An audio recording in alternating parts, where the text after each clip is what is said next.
नमस्कार। आपका अखबार के इस अंक में आपका स्वागत है। मैं हूं प्रदीप सिंह। गोधन गजधन बाजीधन और रतन धन खान, जब आवे संतोष धन सब धन धूरि समान। इसमें मैं एक छोटा सा संशोधन करना चाहता हूं। राजनीति की दृष्टि से अगर राजनीतिक क्षेत्र में इसको लागू करना चाहें, जब आवे धैर्य धन सब धन धूरि समान। राजनीति में, सार्वजनिक जीवन में और चुनावी राजनीति में तो और ज़्यादा धैर्य का बहुत महत्व होता है। वैसे तो जीवन में ही धैर्य का महत्व है। धैर्य के साथ आप बहुत सी ऐसी लड़ाइयों को जीत सकते हैं जो वैसे शायद जीतना मुश्किल लगता हो। धैर्य के साथ आप संकट के समय से आसानी से निकल सकते हैं। तो धैर्य जिसके पास है, और मान लीजिए कि वो केवल राजनीति के लिए नहीं, वो सेना के लिए भी है, वो जो शिक्षा के क्षेत्र में है वो उनके लिए भी, सेवा के क्षेत्र में है उनके लिए भी, यानी जीवन के हर क्षेत्र में। लेकिन राजनीति में ये पूरा खेल बदलने की क्षमता रखता है। धैर्य का अगर आप में साहस है, धैर्य का अगर आप में गुण है। और इस गुण के सबसे धनी इस समय भारत की राजनीति में अगर कोई है तो प्रधानमंत्री नरेंद्र मोदी।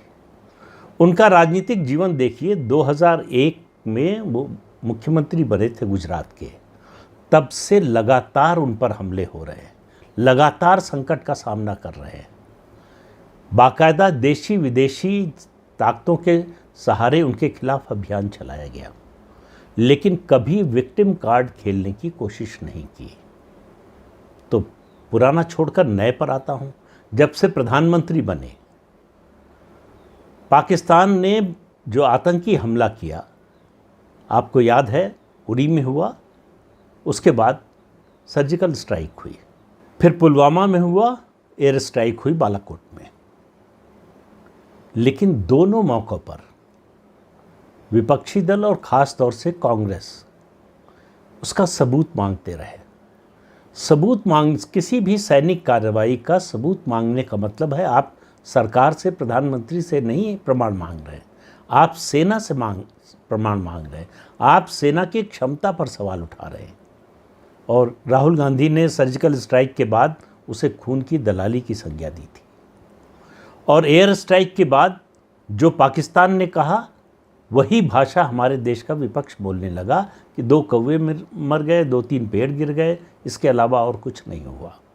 यानी हमारी सेना की जो क्षमता है उस पर आप सवाल उठा रहे हैं। आप देखिए प्रधानमंत्री नरेंद्र मोदी ने इस पर कोई खास प्रतिक्रिया नहीं दी।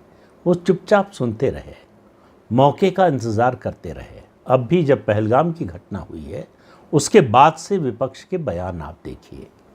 और मेरी नज़र में सबसे घटिया बयान अगर किसी का कहा जा सकता है तो कांग्रेस के राष्ट्रीय अध्यक्ष मल्लिकार्जुन खड़गे का। वो सबसे वरिष्ठ नेता, जितने राजनेता है अलग अलग पार्टियों में, उनमें सबसे वरिष्ठ है। सबसे लंबा उनका संसदीय जीवन रहा है। सार्वजनिक क्षेत्र में सबसे ज़्यादा समय तक काम करने का अनुभव है। उन्होंने बहुत से प्रधानमंत्रियों को काम करते हुए देखा है, राजनीति को बदलते देखा है, राजनीति को बनते देखा है।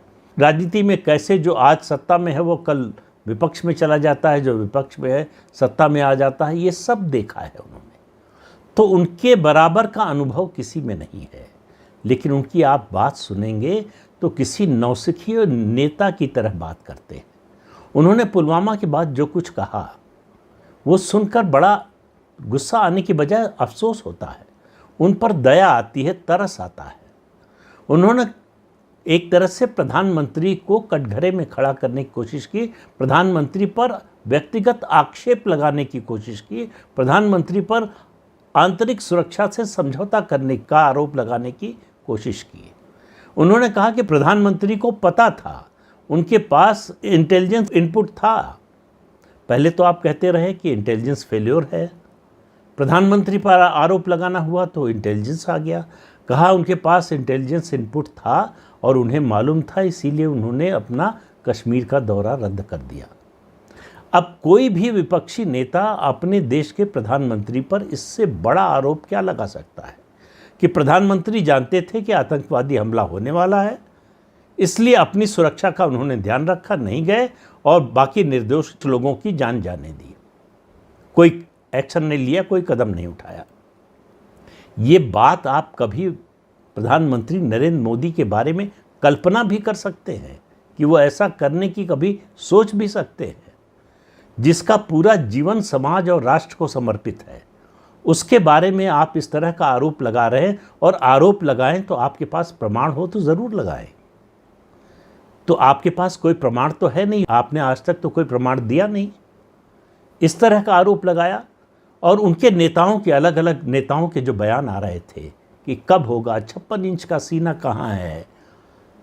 अब आप देखिए प्रधानमंत्री के धैर्य की, संकट की इस घड़ी में जब देश को एकजुट होना चाहिए था, एक साथ होना चाहिए था, उस समय हमारे ही देश के नेता जो प्रतिपक्ष में हैं सत्ता से बाहर हो गए। और सत्ता से बाहर उनको जनता ने किया, मतदाता ने किया है।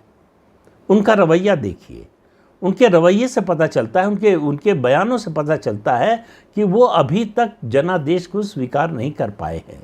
वो इस बात को स्वीकार नहीं कर पाए हैं कि लगातार तीसरी बार नरेंद्र मोदी इस देश के प्रधानमंत्री बने हैं। तो ये नाराज़गी, ये गुस्सा, ये नफ़रत जो है वो इस हद तक है प्रधानमंत्री नरेंद्र मोदी से कि उसके बारे में बोलने के लिए वो किसी भी हद तक जाने को तैयार है। आपने जब ये बयान, यानी मैं मल्लिकार्जुन खड़गे की बात कर रहा हूँ, जब ये बयान दिया तो भाजपा के नेता नरेंद्र मोदी के बारे में नहीं दिया, ये देश के प्रधानमंत्री के बारे में दिया। और उनकी पार्टी के नेता, जिनका जिक्र मैं पहले भी कर चुका हूँ, उनका नाम नहीं लेना चाहता है, उस योग्य नहीं है कि उनका नाम लिया जाए, वो राफेल का एक मॉडल दिखा के, खिलौना दिखाकर उस पर नींबू और हरी मिर्च लटका कर कह रहे थे कब हटेगा। उनको पता चल गया होगा कि कब हटेगा। तो देश की सेना का इस तरह से मजाक उड़ाना, सैन्य कार्रवाई का प्रमाण मांगना, पाकिस्तान मांगे तो बात समझ में आती है, भारत के नेता मांगे। और अब क्या हुआ? ऑपरेशन सिंदूर के बाद भाषा बदल गई, रवैया बदल गया, लेकिन नीयत नहीं बदली। भाषा बदलने से आपकी नीयत नहीं छिपती है। आप समय मौका देखकर अपना स्टैंड बदल लेते हैं, लेकिन आपकी नीयत उससे झांकती रहती है, आपके शब्दों से, आपके बयानों से। तो आप अभी एक दिन पहले तक, 24 घंटे पहले तक प्रधानमंत्री पर सवाल उठा रहे थे और प्रधानमंत्री के जरिए सेना की क्षमता पर सवाल उठा रहे थे। सीधे सेना के खिलाफ बोलेंगे तो उनको मालूम है उसका क्या नतीजा होगा, हालांकि बोल ही चुके हैं। जब सर्जिकल स्ट्राइक और एयर स्ट्राइक का आप प्रमाण मांगते हैं और लगातार मांग रहे हैं, 2016 में सर्जिकल स्ट्राइक हुई, 2019 में एयर स्ट्राइक हुई, तब से लगातार कंसिस्टेंट स्टैंड है कांग्रेस पार्टी और दूसरे उनके साथी दलों का कि प्रमाण दीजिए, कहाँ हुआ, क्या हुआ, हमको तो नहीं मालूम। यहाँ तक कहा गया कि भाई ऐसा कैसे हो सकता है जो पाकिस्तान बोल रहा था कि हमारे घर में कोई बम गिराकर चला जाए और हमको पता भी नहीं चले। ये कांग्रेस के वरिष्ठ नेता बोल रहे थे और कांग्रेस ने इस पर रोक लगाने की कोई कोशिश नहीं की। जब ऑल पार्टी मीटिंग हुई तो उसमें जाकर बड़ी अच्छी बात बोले कि हम सरकार के साथ हैं, जो भी सरकार कदम उठाएगी, कार्रवाई करेगी, हम उसके साथ हैं। बाहर निकलकर फिर वही चाल बेढंगी। तो उसी तरह के बयान फिर आने लगे। उसमें मैंने मल्लिकार्जुन खड़गे का बयान आपको सुनाया, एक और उत्तर प्रदेश के नेता का बयान सुनाया, उसके अलावा कर्नाटक और दूसरे राज्यों के नेताओं के बयान सुन लीजिए, कांग्रेस के दूसरे पदाधिकारियों के बयान सुन लीजिए, उनके प्रवक्ताओं के बयान सुन लीजिए। सब में आपको एक कंसिस्टेंसी दिखाई देगी जो देश के शौर्य पर सवाल उठा रही हो। क्यों सवाल उठा रहे हैं? इसलिए कि उनको प्रधानमंत्री नरेंद्र मोदी पर हमला करना है। अब ऑपरेशन सिंदूर हो गया, मुंह बंद हो गए सबके। इस बार जो है प्रमाण भी है, बाकायदा वीडियो है। आज जो सेना की ब्रीफिंग हुई, 2 महिला अधिकारियों ने जो ब्रीफिंग की, उसमें उन्होंने वीडियो भी दिखाए, फोटो भी दिखाए कि हमारी सेना ने क्या काम किया, किस तरह से स्ट्राइक की, कहाँ कहाँ की, कितने ठिकानों पर की, कितना नुकसान पहुंचाया। ये केवल देश को नहीं, पूरी दुनिया को बताया। अब उसके बाद आप किस मुंह से सरकार की आलोचना करें? हालांकि आप इंतज़ार कीजिए, आपको भी हमको भी धैर्य थोड़ा रखना चाहिए, इंतज़ार कीजिए, फिर सुर बदलेंगे। अभी कल कांग्रेस की इमरजेंसी बैठक हुई और उसमें कहा गया कि हम सेना के शौर्य की प्रशंसा करते हैं, उनके साहस की प्रशंसा करते हैं, उनके काम की प्रशंसा करते हैं और हम सेना के साथ हैं और सरकार जो भी कार्रवाई करेगी हम उसका समर्थन करते हैं। यही नीयत दिखती है। भाई आप इतने लंबे समय तक सत्ता में रह चुके हैं, परोक्ष और प्रत्यक्ष रूप से कुल मिलाकर लगभग 55 साल कांग्रेस सत्ता में रही है। तो सवाल ये है कि सेना हमारी कभी अक्षम नहीं रही है। सवाल ये होता है कि पॉलिटिकल लीडरशिप कैसी है। पॉलिटिकल लीडरशिप फैसला लेती है। 71 में बांग्लादेश बनाने का फैसला या पाकिस्तान पर हमला करने का फैसला इंदिरा गांधी ने लिया, सेना ने उसको एग्जीक्यूट करके दिखाया। 2008 में मुंबई पर हमला हुआ, मनमोहन सिंह प्रधानमंत्री थे, हिम्मत नहीं हुई पाकिस्तान के खिलाफ एक्शन लेने की। सेना उस समय भी तैयार थी, हमारी फौजें उस समय भी तैयार थी, हमारी फौजें उस समय भी सक्षम थी, लेकिन पॉलिटिकल लीडरशिप पीछे हट गई, डर गई। और उसके कारणों के बारे में बहुत बार बता चुका हूँ, दोहराऊंगा नहीं। तो उस समय अगर फैसला किसी ने नहीं लिया तो वो सेना का फैसला नहीं था कि पाकिस्तान के खिलाफ कोई कार्रवाई नहीं होगी, वो राजनीतिक फैसला था। आज अगर चाहे सर्जिकल स्ट्राइक का मामला हो, चाहे एयर स्ट्राइक का मामला हो, या ये ऑपरेशन सिंदूर हो, इसका फैसला किसने लिया? प्रधानमंत्री नरेंद्र मोदी ने, उनकी कैबिनेट ने। थोड़ी सी तो समझदारी दिखाते, थोड़ा सा बड़ा दिल दिखाते, प्रधानमंत्री की भी और सरकार की भी प्रशंसा करते, लेकिन दिल छोटा है, इरादा और नीयत ठीक नहीं है, इसलिए मुंह से इस बारे में कोई शब्द निकला नहीं कि कैसे प्रधानमंत्री नरेंद्र मोदी की प्रशंसा कर दें। उनको लगता है कि इससे बड़ा पाप उनके लिए कोई होगा ही नहीं कि अगर प्रधानमंत्री नरेंद्र मोदी की प्रशंसा कर दें।